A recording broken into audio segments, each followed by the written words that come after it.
नमस्कार मित्रांनो, आज आम्ही नवीन AC घेतला आहे. तर श्रेया काहीतरी बोलू इच्छिते की ती बोलू लागले की तुझं यूट्यूब चॅनल तू काढलेला आहेस, तर काही तू शॉर्टच जास्त टाकतोस, शॉर्ट्स व्हिडिओ जास्त टाकतोस, तर तू मेन व्हिडिओ का टाकत नाहीस? तर मग रॅन्डम एक व्हिडिओ म्हणला तिच्यासोबत एक व्हिडिओ घ्यावा, तर ती काहीतरी बोलू इच्छिते. बोल श्रेया काहीतरी. आम्ही आज नवीन AC आणलेला आहे. मला खूप आनंद होत आहे नवीन AC आणल्याबद्दल. खूप छान आणि मोठा आहे. मला इथं खूप कंजस्टेड व्हायले बसायला. नमस्कार प्रथमेश, तू काय घेतलंस आता?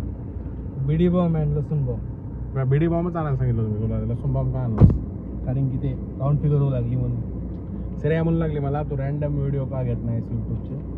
तर मग म्हणलं एक व्हिडिओ घ्यावा. तर लहानपणी श्रेया खूप असं हिंदीमध्ये ब्लॉग वगैरे करायची, हो. पण कालांतराने तिचं जसं वय वाढत गेलं तसं थोडं तिचं ते कमी झालं. कशामुळे तसं झालं? ती इंटरेस्ट. रील पाहण्यात ज्यावेळेस माणसाचा इंटरेस्ट बळतो त्यावेळेस तो प्रोडक्टिव्ह काम करण्यापेक्षा टाइमपास करण्यात जास्त वेळ घालतो, म्हणून तिचा जरा टाइमपास वाढला. त्या टाइम मध्ये तिने जर प्रोडक्टिव्ह काम केलं तर तो वेळ एका चांगल्या कामासाठी पण डायव्हर्ट होऊ शकतो. ह्याच्याबद्दल तुझं काही बोलणं आहे का श्रेया? काही तुला काय वाटतं? बोललंच नाही मला. काही तुला काय बोलायचं? तुला बसता येत नाही असं मला जाणवतंय त्या AC मुळे. तरी पण ती म्हणाली मी कम्फर्टेबली बसते. मी कम्फर्टेबल. ओके, चला मग. तर धन्यवाद मित्रांनो. हा आपला फर्स्ट ब्लॉग असेल या दिवाळीचा 2025. जय श्रीराम. जय श्रीराम. जय हिंद, जय महाराष्ट्र. श्रेया तू बाय.